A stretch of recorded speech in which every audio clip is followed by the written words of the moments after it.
So guys, before we get started, don't forget we do have that amazing discount code thanks to Tier 0 Games going on right now. And all you have to do is put in ZWGames5 to get 5% discount on your total order at tier0games.com. The links will be in the description below.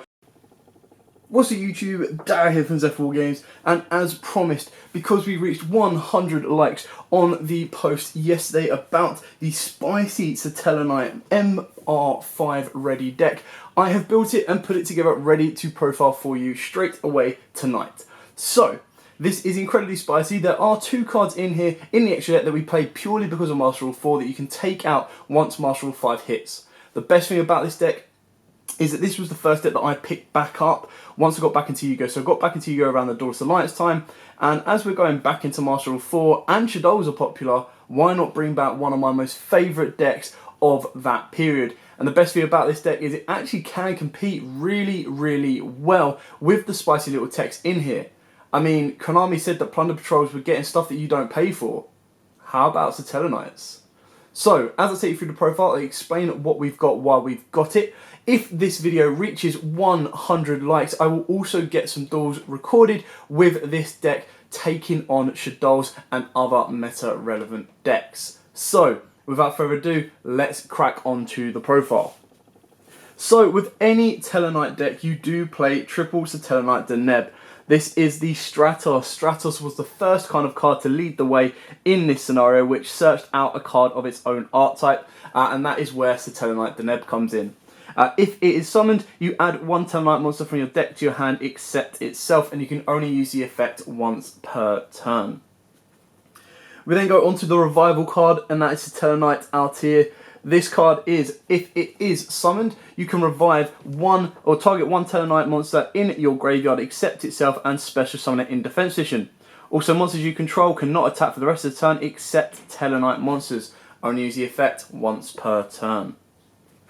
Then we move on to 3 one-offs of the Satellarknight engine. You've got your Unicolai, this is your Foolish Burial deck, your Vega, which is your special summon from hand, and your Alsam. Now the only reason Alsam is in here is just for those time call periods, and as long as you can get Alsam on the board, when it is summoned in general, it inflicts 1000 damage to your opponent, which can be better than Cowboy, and it only requires the 1 card itself. And not to mention, this can be searched out directly if you are close to time, and move your plays further forward that way. Then the Spice. Now I actually put this in this deck around Shiranui time. This was like 2008-ish time, I think. Might be a little bit later than that, but I put this card in here and I loved it because the amount of times that an opponent went, "Oh, so you're going to take this amount of damage?" and you go, "Nope."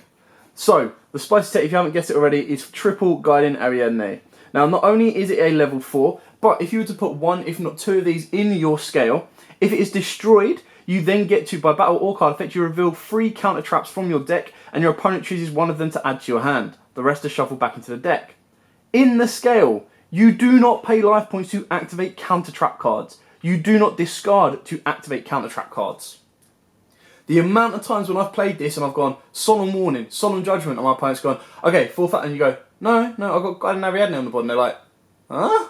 Because they didn't read the card. The card is insane. The only issue we've got in this deck is there is no way to get to it directly. There is no Rotar, no Deneb, no Stratos for this particular card without an additional effect happening. Now, you've got stuff like Eva, you've also got stuff like the Valkyria as well, but they require you to activate a counter trap, and that's when it goes more the fairy route.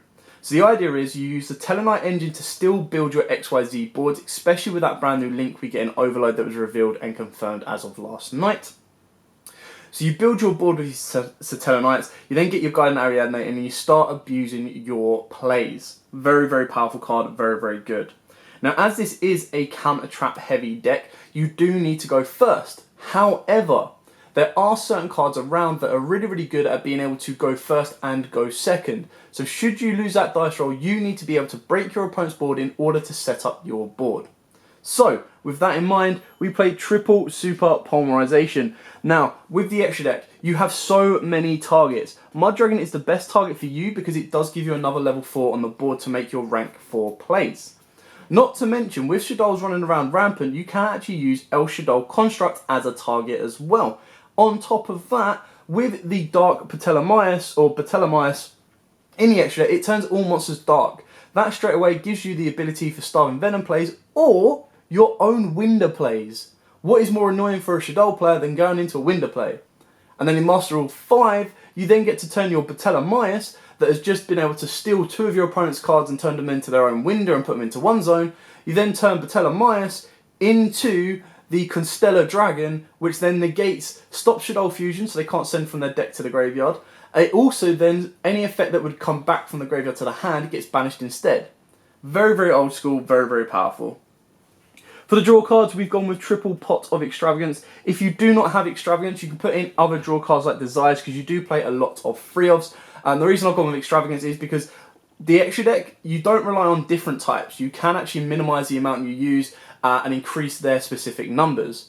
That then allows you to play Extravagance without a lot of worry, being able to burn through, get your +2 or +1 technically, and then either set your 5 with a Guardian Ariadne. But the ideal play is that you would go Deneb search, set the counter trap for Deneb to give you an additional draw, set 3, activate Guardian Ariadne, pass, and off you go. Because we don't draw a lot and we add quite a bit, we've got 2 pot of Duality. This does conflict with some of the cards in the deck, like your Super Poly and of course your Altair, so you have to use it very, very carefully and very, very sparingly. It's just an additional way of digging through your deck to get to the Guardian Ariadne in order to trigger your counter trap effects. Now, being able to play counter traps, like I said, for free is insane. It catches so many people off guard that they don't even really worry about Ariadne. Sometimes the second they see it, the smarter players or the players that know what the deck, what the card does and what the deck does, will target it to pop it, and you just go, that's fine, I'm going to add a counter trap to my hand. If you play 2 Guardian Ariadne, then they're not hard once per turns, so you just don't pay at all, which is really, really good. As this is a go second deck, we have only got 2 Call by the Graves. Yes, you want your Deneb to go off, but it's not the end of the world if it doesn't. It does suck a little bit, but you've got your Extravagance there as well. And again, it's more on the reliance that if you do lose a dice roll going second, I don't want to open up 3 Call by the Graves because it's not really going to get me anywhere. So 2 is more than enough. Again, just in case we get forced to go second, you do have the Mystic Mine. The best thing with this deck is you can actually play your boards with 1 monster. So, for those of you who don't know, because it is a bit of an old deck, you do have Satellarknight Trevere. Now, Trevere literally is, when it is summoned, bounce all cards on the field back to the hand. So, if you have Mystic Mine, shut your opponent down and they've got at least 2 to 3 monsters on the board, all you need to do is go, okay, cool, Dark Satellarknight, special summon, go into Trevere. Trevere bounces everything, including the Mystic Mine, back to your hand, leaving Trevere on the board. Trevere detach, rip 1 from your opponent's hand, attack for 21. You can then activate the Mystic Mine should you wish and set your back row again, which could be all your counter traps or more interruptions to your opponent. And then you move on from there. So Mystic Mine never actually slows you down. And in other builds where you need to replace Mystic Mine with another field spell or pop it yourself sometimes, this actually has its own built-in bounce back effect and loop it again. One of the previous loops that were really, really annoying back in the old days was anti-spell fragrance, activate anti-spell, opponent has to settle their spells, make Trevere, bounce it all back, set anti-spell, activate anti-spell. There was no break in that lot whatsoever. It was insane. Then for 2 of my most favourite Satellar cards, and that's Satellarknight Skybridge. You target a Satellar monster you control, special summon 1 Satellarknight monster with a different name from the deck, and if you do, shuffle the target into the deck. While the monster special summoned by this effect is face up on the field, you cannot special summon monsters from the extra deck except Tellarknights. Only activate 1 per turn. You can cut this down to 1 if you want, but what I like this is sometimes it can actually dodge certain hand traps, certain interruptions, and it does allow you to extend your play. So if you go, for example, Unicolai sends a Deneb, activate Skybridge, return Unicolai to the deck, special summon out the Altair, Altair revive the Deneb, Deneb then searches out a Vega, Altair, counter trap, or of course your Unicolai again. So this is why I love Skybridge. Very, very fun card, and you know, it's in the Satella deck for a reason. 1 Roa, it was at 3 back in the old day, but 1 is all we've got right now. Search out any of your Denebs, basically, or your Altair, whatever piece you need. Monster Reborn, bring back any of your XYZs and then use them as XYZ material, or certain ones you can do, to go into the Dragon, or use Satellarknight to go into a little bit higher. Satellarknight is basically, when we get to it, I'll show you what Satellarknight should have been. It should have been 2 Tellers instead. Now onto the counter traps of the deck. You know, no surprise, Judgment is at 3. You don't mind paying half your life points for a Judgment, But just imagine not having to pay anything. Like, Guardian Ariadne, Judgment, boom, get lost. Boom, get lost. Evening match, get lost. I'm not paying anything for that. Done. Double Solemn Warning, you can play this at 3 if you want. And Double Strike, again, you can play these at 3. I've dropped them down to 2s because really, Judgment at 3 is all you need. And then the Warnings and Strikes are just icing on top of the cake. We've then got the 2 Satellarknight Nova Alpha. Now, this card is purely because your other counter traps are better than this. This just gives you the draw, and you do have to sack off one of your Tellarknights. It's unaffected by the Ariadne effect because it doesn't discard, it just tributes a monster. What you can do is you can play, I think it's something Transition. It's a trap card that lets you sacrifice a normal summon monster and draw 2 cards. So if you want more draw cards, you can put that in there instead. But you know, being able to search this out and then drop it on your opponent to give you a guaranteed counter trap that could then protect you if you don't have a Guardian Ariadne, gives you a lot to play around with. If you do want to, you can put this next card up to 3, and that is Ultimate Providence. This one is, when a spell, trap, or monster effect is activated, discard the same type. Now, the artwork alone is good enough to deserve to be put into any type of deck. But the effect with Guardian Ariadne, when you don't have to discard anything for it, you just negate the activation and destroy a card. A spell, trap, or monster effect, you just go, alright, cool. Providence, discard then. No, I don't need to, I've got Guardian Ariadne. And then one of the more modern counter traps that you don't need to play, there's not, like, unless you know you're going to be facing a lot of Geist or anything, is Red Reboot. Again, being able to go Guardian Ariadne, and then they go, alright, Judgment, and you just go, Red Reboot. Or like Guardian Ariadne, and then they go, alright, let's play Heavy Storm, and you go, Heavy Storm Duster, and you go, Red Reboot, and they're like, oh, you played it from hand, pay 4k. You're like, no, it's a counter trap, and I've got Guardian Ariadne. I pay nothing. So yeah, literally the idea of this deck is for me to be able to play my favourite deck, or one of my original favourite decks, next to Dark Magician. So it's like Dark Magician is the OG, and then Tellarknights was what brought me back into the game. And then it's being able to go, I don't need to pay for counter traps, yay! And there's no greater feeling in the world to me than that. I did put a poll out, like, what is like the most satisfying thing you've done, like evenly match your opponent's board, super poly your opponent's board, dark ruler your opponent's board, ash them and they have to stop and pass. But like being able to play cards for free and not paying the mandatory cost without cheating, of course, that's one of the greatest feelings, because not only does it confuse your opponent, they're like, alright, cool, and then like, huh, what, where, when? You just be able to play some of the most powerful negates in the game for nothing. So moving on to the extra deck, we'll start with the XYZs. Now, the XYZs we'll start off with is Abyss Dweller and Time Thief Reader. We only play these at 1, purely because these are more situational. You can put these at whatever you want. They can be Tornado Dragons, they can be Castels, any rank 4s that you kind of wish and would like to play. The reason I like Reader is just because it runs away and then comes back and then starts stealing from the top of your opponent's deck. So if you rip a trap, spell, anything like that off your opponent's deck, it's just nice to play around with. Then I'm considering putting him up to 3 because he is that important, is Double Trevere. Like I said, it requires 3 Tellarknight monsters, but if you really need to, you can rank on top of the Dark Teller, Tellarmice. This requires 2 Tellers, and you can detach 1x each from this card. All face-up monsters on the field become dark. You detach 1x each from this card and discard 1 card, special summon from your extra deck 1 light Tellarknight XYZ monster by discarding, by using this as XYZ material. Obviously, you can't XYZ for the rest of the turn after this, because I haven't used it for a long time, and there's a lot of text. This shoots an XYZ, summon XYZ materials becomes attached to this. This effect can be activated during either player's turn if you have 7 or more Tellarknight monsters with different names in the graveyard. Now, you're not really going to have that, like, by the time you have that many in your opponent's graveyard, you're going to want to be playing Avarice, so, yeah. But the idea is, because your Deltaros, your Trevere, and your Satellarknight Constellar Diamond is light, you just rank on top of it. We do play double Deltaros. You can actually play this at 1 if you want.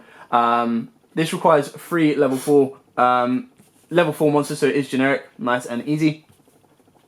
And the reason this is so good is, while this card has XYZ material, your opponent cannot activate cards or effects when you normal summon or special summon a monster or monsters, which is nice. It's kind of like protection from Warning, Judgment, stuff like that. Once per turn, you can detach 1x each from this card, then target 1 card in the field, destroy it. And then if this card is sent to the field from the field to the graveyard, special summon 1 Tellarknight monster from your hand or deck, so it gives you a bit more extension play as well. And then the out to Shadows right now is double Constellar Diamond. Now, purely because we're playing Extravagance, to play this at 2, otherwise you'd play it at 1. So 3 or more level 5 light monsters, never gonna happen. Literally, the way this works is during your main phase 2, you can also XYZ summon this card using a Satellarknight XYZ monster you control as XYZ material, except itself. XYZ materials attached to that monster become attached to this card. While this card has XYZ material, neither player can send cards from their deck to the graveyard, and any card that returns from the graveyard to the hand is banished instead. During either player's turn, when an opponent's dark monster activates its effect, detach 1 material, negate the activation, and if you do, destroy it. This was built to battle BA and Shadows. We are going back into a Shadow format right now, and it can also hit an Alistair, which is beautiful. So very, very good to stop the Shadow fusion play as well. Now, moving on to the extra deck, the only link monster we play right now is Crossheap. This could be an IP if you want, so it would be 1 IP and 1 of like Phoenix or Unicorn, but Crossheap is the better one right now. So if you XYZ, all monsters your opponent controls lose 700 attack. Because you played a Super Poly, if you fusion, you can revive your Deneb, your Altair. So just imagine that you haven't used either of those effects this turn. You make your Crossheap, Super Poly, make whatever you want, revive a Altair. Altair will then revive the Deneb. Deneb will then search, and you've extended your board straight away. Now again, you wouldn't then use your monsters to link climb higher, in my opinion. You would just use them to make rank 4 plays. That is why when Master Rules or Master Rule 5 comes out, these two can go, and you would put in probably more rank 4s because you don't need to worry about extra deck spacing.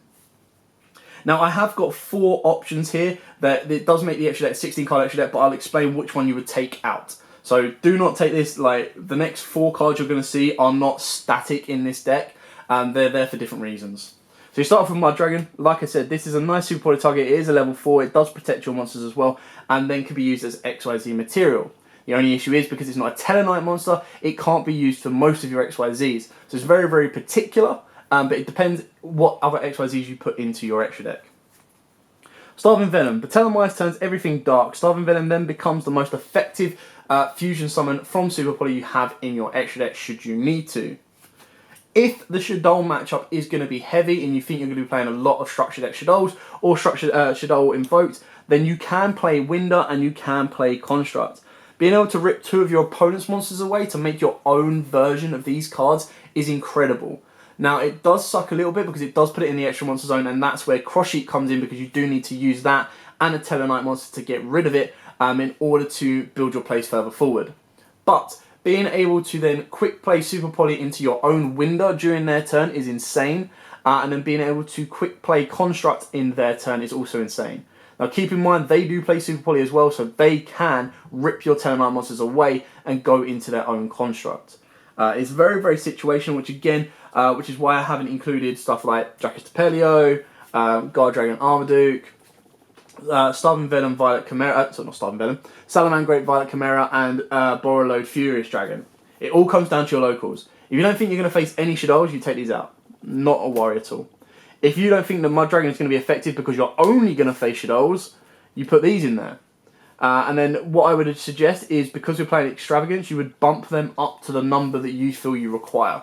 So as you can see, we play a lot of 2-ofs. You would reduce the 2-ofs that you don't feel that you need, and you would increase the 2-ofs or the 3-ofs that you need. So for example, if I knew that I was going to be playing a load of Shadows as of tomorrow or at my next locals, I would probably put Winder at 2, I would put Construct at 2, I would definitely keep my Crossheap at 2, that's kind of like a mandatory must. I'd put Diamond to 2 because I know I'm going to play a lot of it. I'm going to put Deltaros to 1, I'm going to put the Patellamyst to 2, I'm going to keep my Trevere to 2 if not 3, I'm going to put my Abyss Dweller to 2, and I'm going to take out my Time Thief completely as well.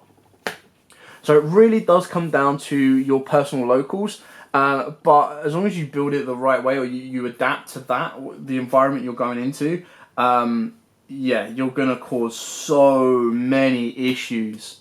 And that's what I love about this deck. This, Tellarknights are so cool on themselves, and then to be able to add in like outs to pretty much everything, it just makes the whole deck worth it. So much more fun as well. So I hope you like this. Like I said, if this video gets 100 likes, I will record duels with this and get them out a lot sooner. And I'll take this to my next locals as well and give you a full-on kind of local report breakdown. So, thanks for watching. Don't forget to like, comment, subscribe, share. And until next time, guys, as always, happy dueling.